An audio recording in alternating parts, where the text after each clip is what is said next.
The chamber was so large that Hyan could barely see the far walls. Thousands of alien faces stared down at him from every direction, their eyes filled with judgment and contempt. He stood alone in the center of a circular platform, his hands clasped behind his back, his military uniform pressed and perfect despite the 3 months he had spent in custody. The lights above were too bright, designed to make him feel small and exposed. It was working. The overseer spoke in a voice that echoed through the massive space. The translation device in Hyan's ear converted the alien words into Korean. Commander Hyan of the human species, you have been brought before the Galactic Council to answer for the crimes of your people.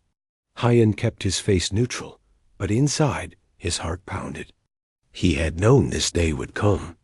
Ever since humanity had developed faster than light travel and entered the galactic community 20 years ago, there had been tension. The other species watched humans with suspicion and fear. Humans learned too quickly, they said. Humans asked too many questions.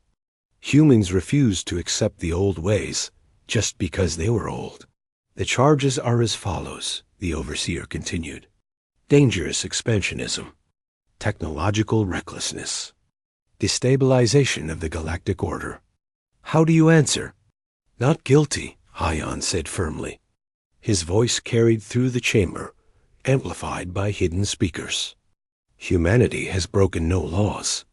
We have honored every treaty. We have shared our discoveries freely. We have sought only to find our place among the stars. A ripple of noise moved through the assembled delegates. Some species chittered and clicked. Others made sounds like grinding metal.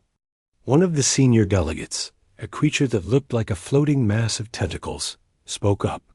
You humans expand too fast. You have established 40 colonies in 2 decades. You develop weapons that threaten the balance of power. You refuse to submit to proper oversight. Hyan felt anger rise in his chest, but he forced it down. We expand because we have millions who want to see the universe. We develop technology because we believe in progress. And we refuse oversight because we are a free people, not servants. The overseer raised one of its many arms for silence. The council has reviewed all evidence. We have heard testimony from 17 species. The decision is unanimous. It paused, and Hyan felt his stomach drop. Humanity is hereby banished from all council-protected space. All human colonies must be evacuated within 1 solar cycle. Earth itself is placed under quarantine. No human vessel may enter council space under penalty of destruction. The words hit Hyan like a physical blow. Around him, the chamber erupted in noise. Some species cheered. Others remained silent, but he could see satisfaction in their eyes. They were afraid of humanity, and now they had found a way to eliminate the threat without firing a single shot.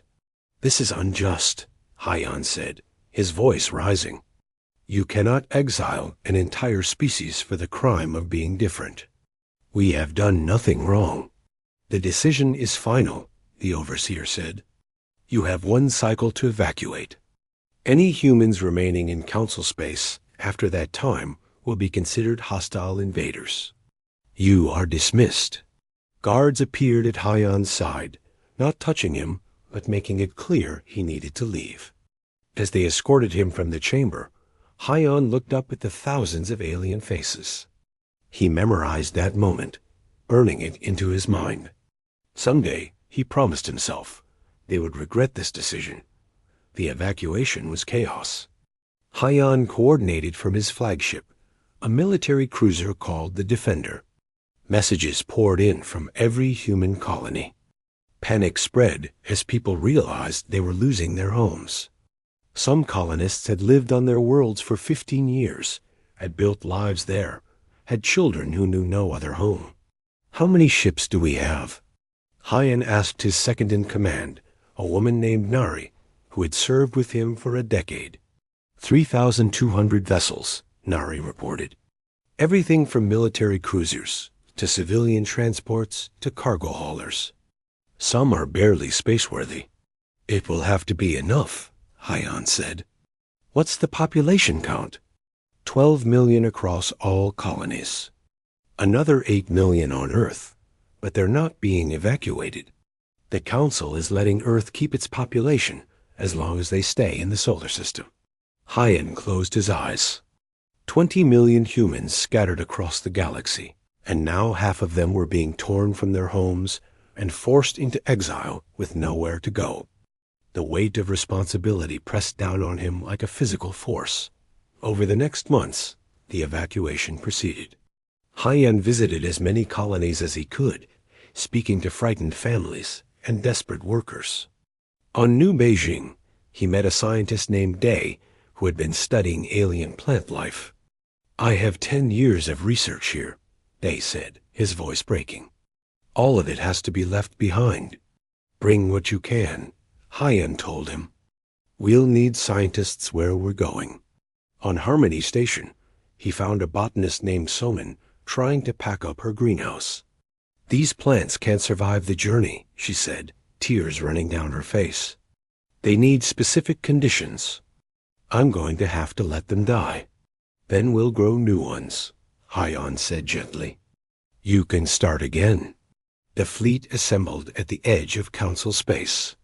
3,000 ships arranged in formation, carrying 12 million refugees and everything they could salvage from their former lives. Hyan stood on the bridge of the Defender and looked at the view screen. Behind them was the galaxy they knew, the space they had explored and settled. Ahead was darkness and unknown territory. A young officer named Taiyang approached him. Sir, all ships are ready. We're waiting for your order. Hyan took a deep breath. This was it. The moment that would define the rest of his life and the future of his species. He thought about the faces in the council chamber, the contempt and fear. He thought about the families on the ships behind him, looking to him for guidance and hope. Open a channel to all vessels, he said. When the communication officer nodded, Hyan spoke. This is Commander Hyan. Today, we leave behind the space we called home. The Council has banished us, believing they can erase us from history.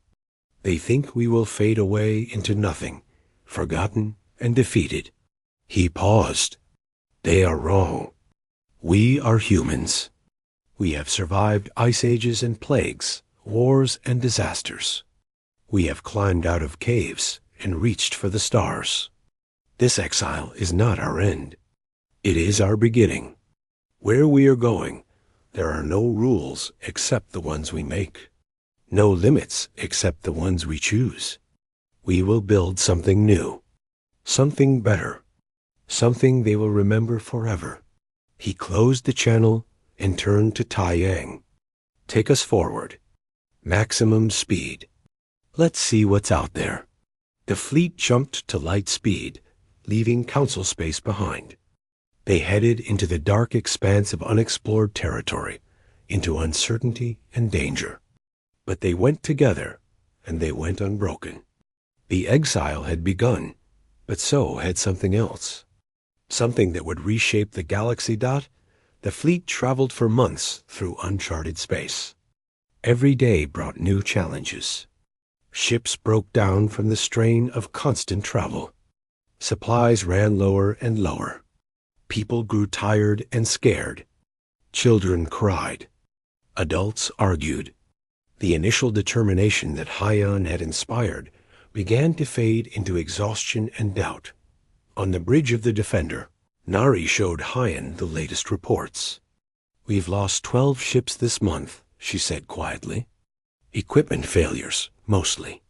Some hit debris we couldn't detect in time. Food supplies are at 40%. Water recycling is working, but barely. Hyan studied the star charts displayed on the screen. They showed vast emptiness. The dark expanse. This region was called by the few council explorers who had ventured this far. It was avoided because it was dangerous and seemingly worthless. Now it was humanity's only refuge. There, Hyan said, pointing to a star system 3 days away. 4 planets. The second one might be habitable. They arrived at the system and found that the second planet was indeed capable of supporting life. It had water, breathable atmosphere, and reasonable gravity. The temperature was hot by human standards, but tolerable. Hyan named it New Horizon. The landing was difficult. Many of the ships were never designed to enter atmospheres. They had to use smaller shuttles to ferry people and supplies down to the surface. It took weeks. The first colonists set up prefabricated shelters on a large plain near the equator. The ground was hard and reddish, covered in strange plants that looked like purple grass. An engineer named Jiwan took charge of construction. She was a small woman with quick hands and a brilliant mind. Under her direction, the colonists erected housing modules, power generators, and water purification systems. "We need to work fast," she told her teams. "We're racing against our supplies." A botanist named Somin worked with the purple grass and other native plants, testing them for toxicity and nutritional value. Most were inedible to humans, but some could be processed into basic compounds. "We can use these for fertilizer," she explained to Hyan during one of his inspection tours. "Our earth crops will need help growing in this soil." Not everyone was happy with the situation. A faction formed among the colonists, led by a man named Young Ho, who had been a colonial administrator before the exile.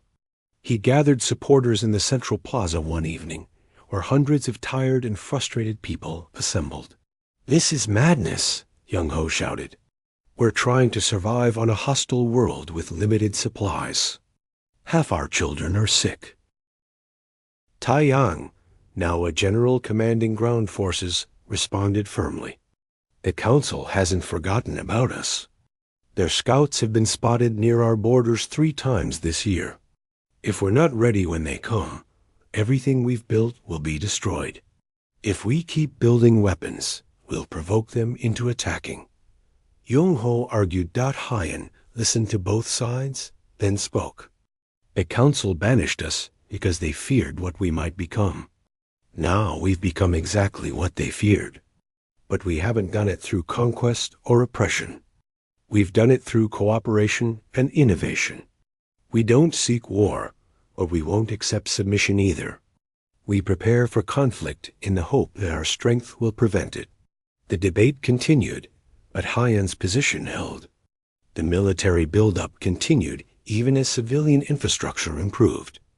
It was a balance, always a balance. Then came the day that changed everything. A damaged ship appeared at the edge of human space, barely holding together. It was a council vessel, but it wasn't attacking. It was fleeing. The crew was brought aboard Unity Station. They were from a species called the Horim, small bipedal creatures with large eyes. Their captain, named Vec, spoke urgently through a translator. "The Council is looking for you. They know something powerful exists in the dark expanse. They're preparing a fleet." "How large?" Nari asked. "At least 500 warships. Maybe more. They call it Operation Cleansing. They plan to sweep through this entire region and destroy anything they find." The news sent shockwaves through the Terran government. 500 warships was a massive force, far larger than anything humanity could field. Even with superior technology, the numbers were daunting. Hyan called an emergency meeting of his senior staff. Around the table were the people who had been with him from the beginning, now older but no less determined. Nari, Day, Jiwan, Taiyang, and others. "We always knew this day would come," Hyan said. "The question is whether we're ready." "Our Navy stands at 200 ships," Nari reported, "all equipped with the latest technology. Each one is more powerful than 3 council vessels. But 500 against 200 are still bad odds." "The defensive stations will help," Jiwan said. "We've fortified 12 key systems. They'll have to fight through those to reach our colonies." Day pulled up tactical displays. The Council's strategy is predictable. They'll enter through the Iron Gate, the main jump point into our space.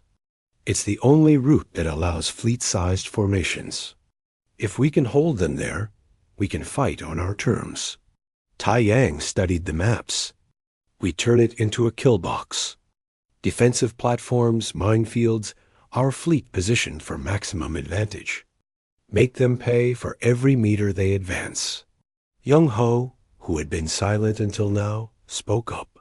Is there no way to avoid this war? Could we negotiate? Hyan shook his head sadly. The Council doesn't negotiate with those they consider inferior. We tried that once. We were exiled for our trouble. Now they come to finish what they started. We have only two choices, fight or die. The room fell silent. Finally, Nari spoke. Then we fight. We've spent 20 years preparing for this. Let's show them what humanity has become. Over the next months, the Terran sovereignty mobilized for war. Every shipyard worked around the clock. Defensive stations were reinforced. Fleets were drilled in new tactics. Civilians were evacuated from border systems to safer locations deeper in human space. Hyan visited as many colonies as he could, speaking to worried citizens. On New Beijing, now a city of 2 million, he addressed a crowd in the central square. I won't lie to you, he said. War is coming. The Council seeks to destroy us, to erase us from existence. But we are not the frightened refugees who fled into darkness 20 years ago. We are strong. We are ready. And we will not bow. On Harmony Station, he met with the families of naval officers who would soon face battle. Your loved ones fight for more than survival, he told them. They fight for the right to exist as free beings. That's a cause worth any sacrifice. Admiral Nari took direct command of the Iron Gate defense. 200 warships assembled in formation, supported by 30 defensive platforms and thousands of automated weapon satellites. It was the most powerful military force humanity had ever assembled. Hyan stood beside her on the bridge of the new flagship Sovereign, a massive dreadnought that incorporated everything humanity had learned from architect technology. We're as ready as we'll ever be, Nari said. I know, Hyan replied. I have faith in you and everyone under your command. She looked at him with an expression mixing affection and concern. They had known each other for over 30 years, had trusted each other through exile and hardship. You should be safely on New Horizon, not here on the front line. I started this, Hyan said.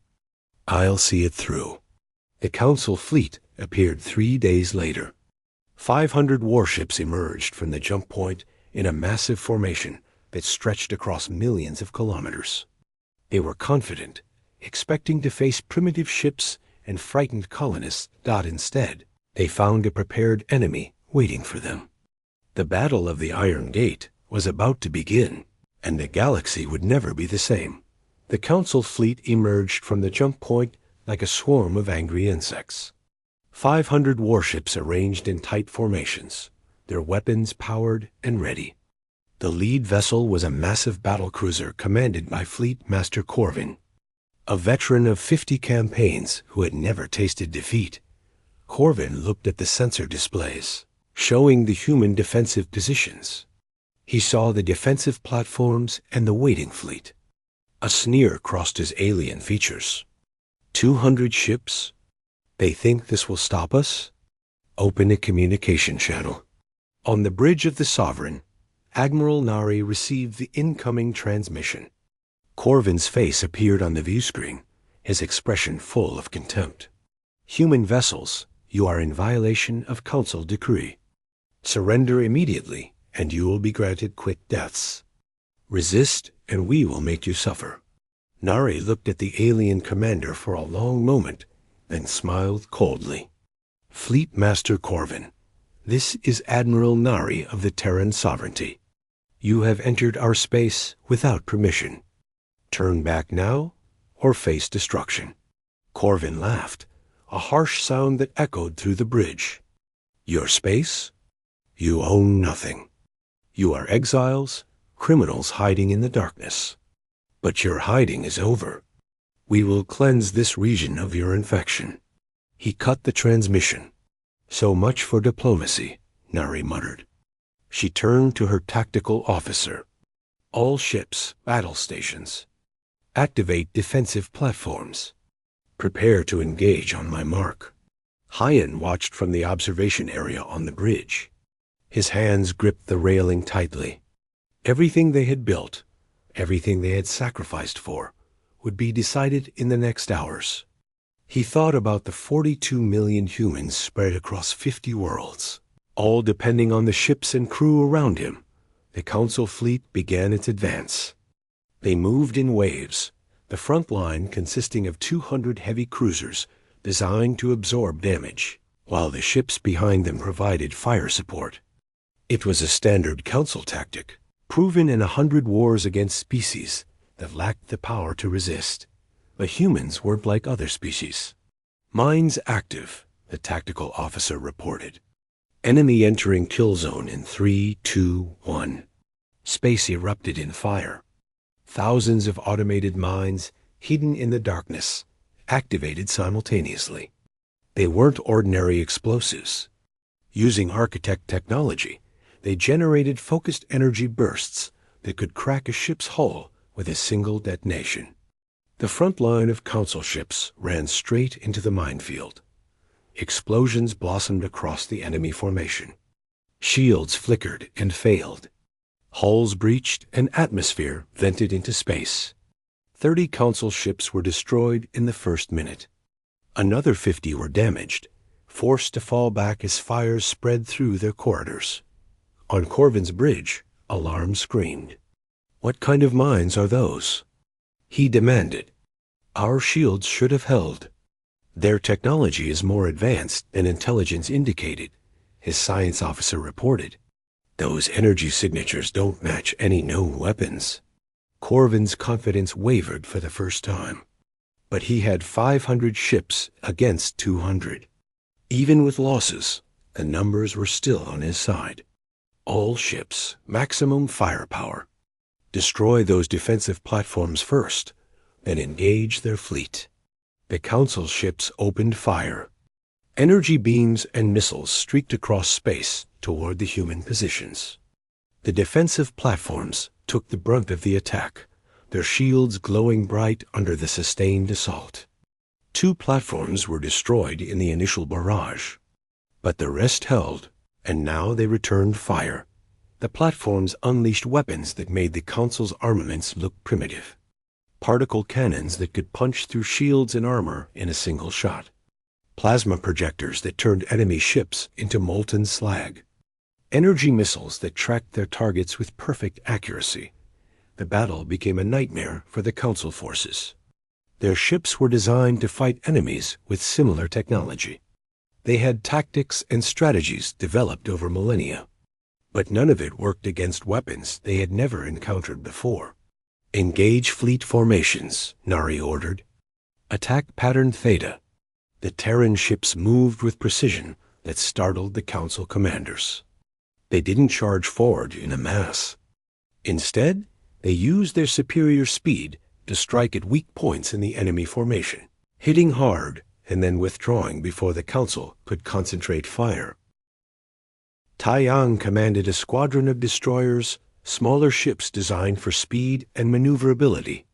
He led his vessels in a slashing attack against a Council battle group, his weapons tearing through 3 enemy ships before they could react.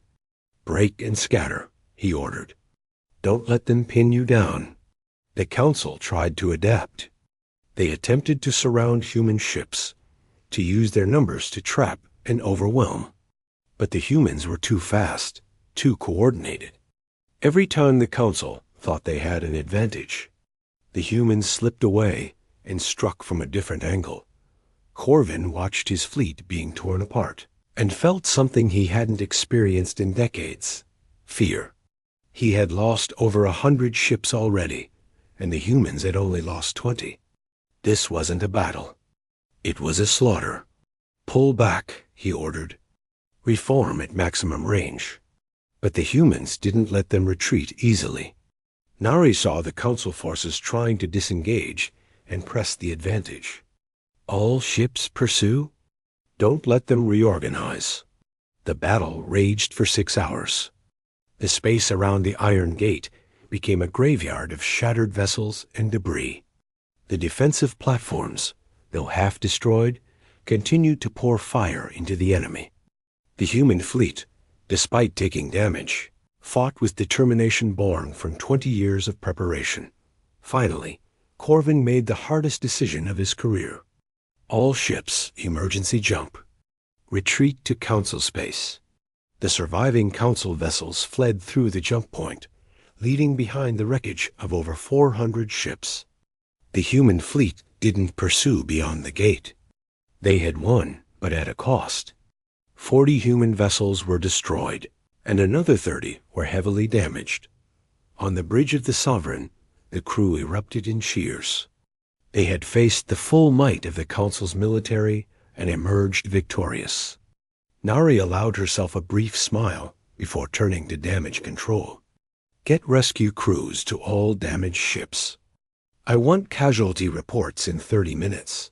Hyan approached her, his face serious despite the victory. "They'll be back." This was just one fleet. "I know," Nari said. "But now they know we can fight. That changes everything." The news of the Battle of the Iron Gate spread through the galaxy like wildfire. Species that had been part of the Council for centuries heard that humans had destroyed a fleet of 500 ships. The reaction was shock, disbelief, and in some cases, hope dotting Council space. The defeat caused chaos. Fleet Master Corvin was brought before the Council Overseer to explain how he had lost 4/5 of his fleet. "They have technology beyond anything we've encountered," he reported. "Their ships are faster, their weapons more powerful, their tactics more sophisticated. If we attack again, we'll need a fleet of thousands." The Council chamber erupted in argument. Some species demanded immediate mobilization of all military forces to crush humanity once and for all. Others suggested that maybe, just maybe, it was time to reconsider their policy toward humans. Species that had long resented Council domination began to whisper among themselves. If humans could defeat the Council's military, perhaps the Council wasn't as invincible as it claimed. Perhaps there were alternatives to submission. 3 smaller species formally withdrew from the Council, declaring neutrality. 2 others sent secret ambassadors to human space, seeking trade agreements and alliances. The careful order the Council had maintained for millennia was beginning to crack. Hyan watched these developments from Unity Station. He knew the victory at the Iron Gate was just the beginning. The Council could gather more forces, could keep attacking until humanity was ground down. But they could also choose another path. He made a decision. It was time to stop hiding, to stop simply reacting. It was time for humanity to offer terms from a position of strength. He recorded a message and broadcast it on every frequency, ensuring it would reach every corner of the galaxy. When his face appeared on screens across thousands of worlds, he spoke clearly and firmly. "I am Hyan, leader of the Terran sovereignty. 20 years ago, the Galactic Council banished humanity for the crime of being different. They tried to erase us from history. We refused to disappear. We built a new civilization in the darkness, one based on freedom and cooperation rather than dominance and fear. Yesterday, the Council sent a fleet to destroy us. We defeated that fleet. We will defeat any other force they send against us. But we don't want endless war. We offer peace to any species that will respect our right to exist.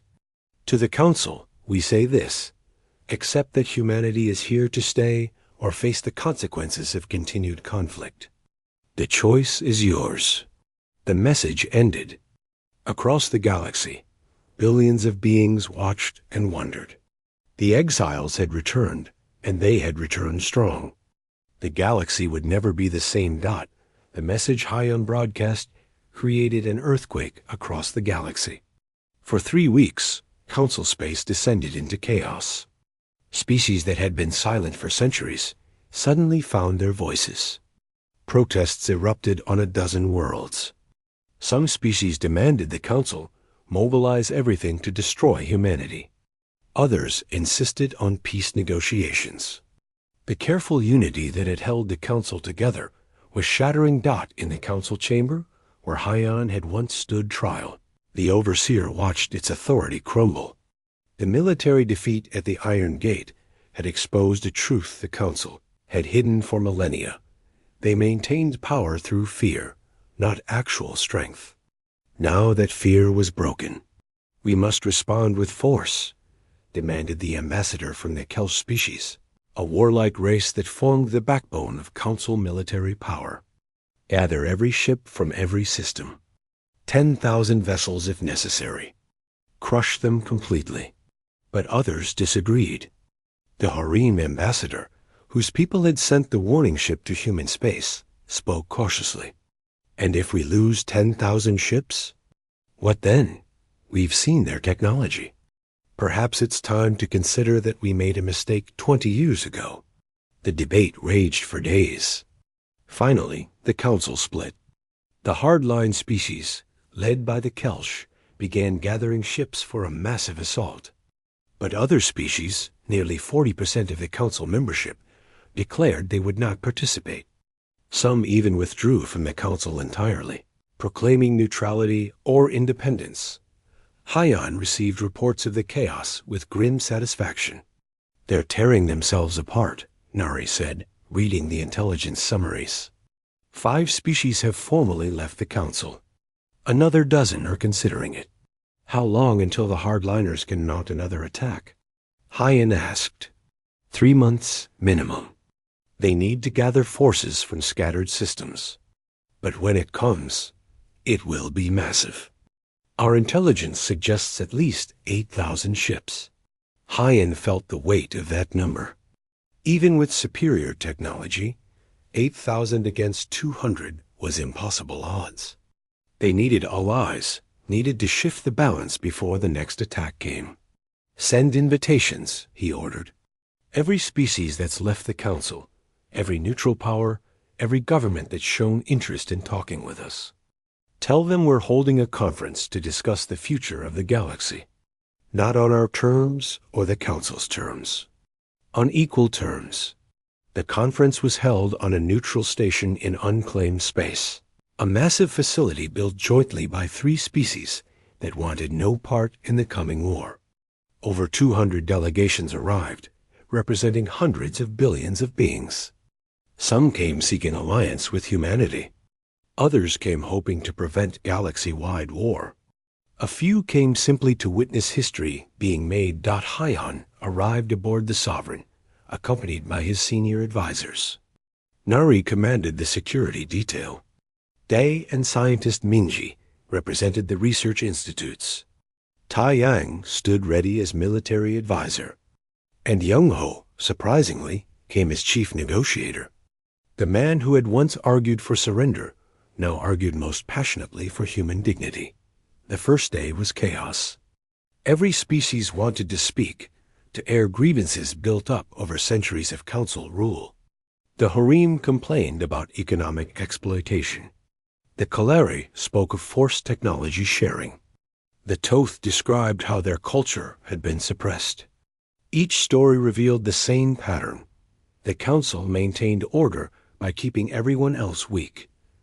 A young diplomat named Jun, who had grown up in exile and never known Earth, helped moderate the discussions. We all have grievances, he said, but we're not here to assign blame. We're here to build something better. On the 3rd day, Hyon finally spoke to the full assembly. He was old now, his hair completely white, his movements slower than they once were. But when he spoke, his voice carried the weight of 20 years of struggle. 2 decades ago, I stood before the Galactic Council and watched them condemn my species. They called us dangerous. They said we threatened the galactic order. They were right. He paused, letting that sink in. We did threaten their order, because their order was built on the strong dominating the weak, on progress being controlled by those who benefited from stagnation. We threatened it because humans believe in something different. We believe every species has the right to grow, to develop, to reach for the stars without asking permission. He gestured to the assembled delegations.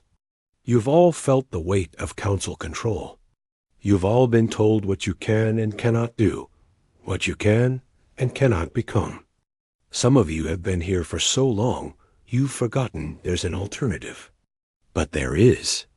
We can build a galactic community based on cooperation, not domination. On mutual respect, not fear. But only if we're willing to stand together. The speech resonated. Over the following days, frameworks began to emerge. Not a new council with the same old problems, but something different. A commonwealth where each species maintained sovereignty, but cooperated on defense, trade, and research. Where technology was shared freely rather than hoarded. Where the strong helped the weak rather than exploiting them. But not everyone was convinced. The Kelsh ambassador confronted Hyon in a private meeting. You speak of cooperation, but you're the most powerful force here.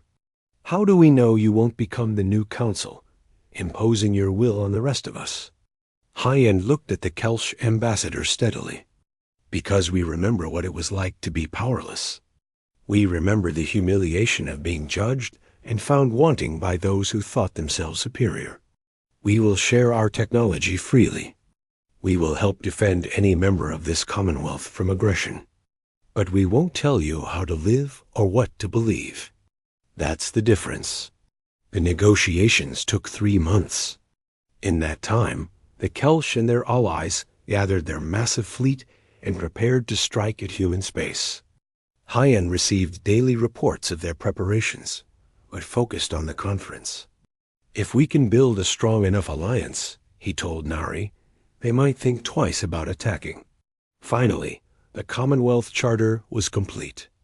It established a framework for cooperation between sovereign species, with mechanisms for trade, defense, and dispute resolution. Most importantly, it guaranteed that no single species could dominate the others. 47 species signed on the first day. Within a week, that number grew to 73. The Kelsh fleet arrived at the edge of Commonwealth, space to find something they hadn't expected. Facing them were not just 200 human ships, but over 1,000 vessels from 20 different species. Many were older designs, less powerful than either council or human ships. But they stood together, united. The Kelsh commander, Fleet Master Torgus, stared at the sensor displays in disbelief.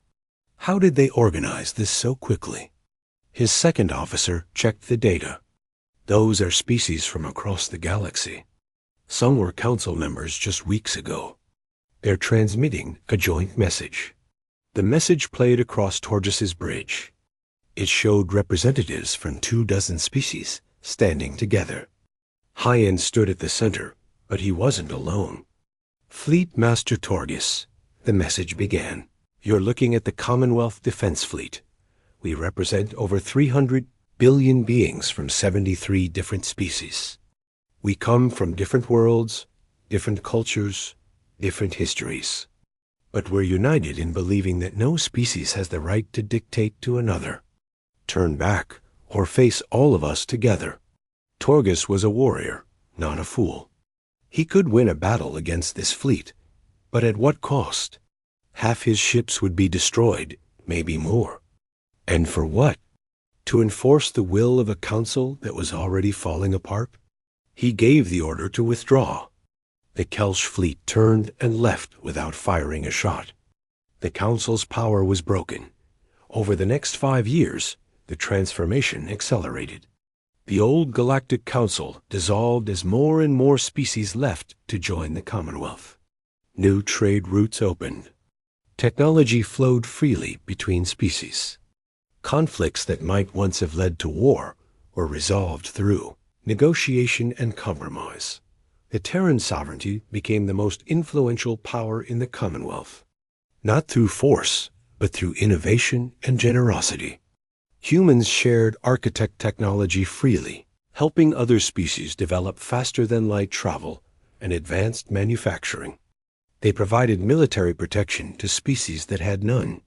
They offered aid to worlds suffering from natural disasters or economic collapse. Hyon stepped down from leadership on his 80th birthday. The ceremony was held on New Horizon, in a plaza that now stood at the center of a city of 10 million. Representatives from 100 species attended to honor him. His successor was June, the young diplomat who had helped negotiate the Commonwealth Charter. "I'm passing the torch to someone who grew up in exile," Hyon said in his farewell speech. "Someone who knows what we've built because he helped build it. Someone who understands that power is a responsibility, not a privilege." Later, as the sun set over New Horizon, Hyon walked through the city with Nari. They were both old now, their bodies worn by decades of service. But they were content. "Do you ever think about that day in the council chamber?" Nari asked. "When they pronounced the banishment?" "Every day," Hyon said. "I remember thinking that they had destroyed us, that we would fade into history as a failed species, a cautionary tale about the dangers of being different. But we didn't fade. No, we turned their punishment into our opportunity. They tried to bury us, not realizing they were planting seeds. They reached the edge of the city, where memorials honored those who had died during the Exodus and the wars that followed. Thousands of names carved in stone, representing the price of freedom. Was it worth it?" Nari asked quietly. Hyon looked up at the sky, where ships from a dozen species moved in peaceful commerce, where human children played alongside alien children, learning to build a galaxy together, where the future stretched out full of possibility rather than restriction. "Yes," he said. "Every sacrifice, every loss, every moment of doubt and fear, all of it was worth it to see this." 50 years after Hyon stepped down, the Commonwealth had grown to include over 200 species. The galaxy was at peace, not the enforced peace of the old council, but a genuine cooperation built on mutual benefit. Trade flourished. Science advanced at an unprecedented rate. Art and culture mixed and evolved in ways no one had imagined. In the capital plaza of New Horizon, a statue stood of Hyon at the moment he had broadcast his message to the galaxy, not as a conqueror, but as someone extending a hand in peace while standing firm in strength. The inscription read simply, "We were banished, but we refused to disappear. We were judged, but we proved them wrong. We were exiled, but we came home stronger." Children from 100 worlds played around that statue, speaking a dozen different languages, but understanding each other perfectly. They didn't remember the old council or the fear and oppression it represented. They only knew the Commonwealth, the galaxy that had been built from the ashes of humanity's exile. The council had tried to end the human story by casting them into darkness.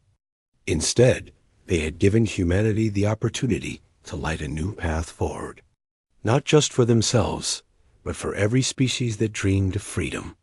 The empire humanity built was not one of conquest or domination. It was an empire of ideas, that every species deserved dignity, that cooperation was stronger than control, that the future belonged to those brave enough to build it together. And it all began with one man standing alone in a chamber full of enemies, refusing to accept that judgment was final, refusing to believe that exile was the end, choosing instead to see it as a beginning.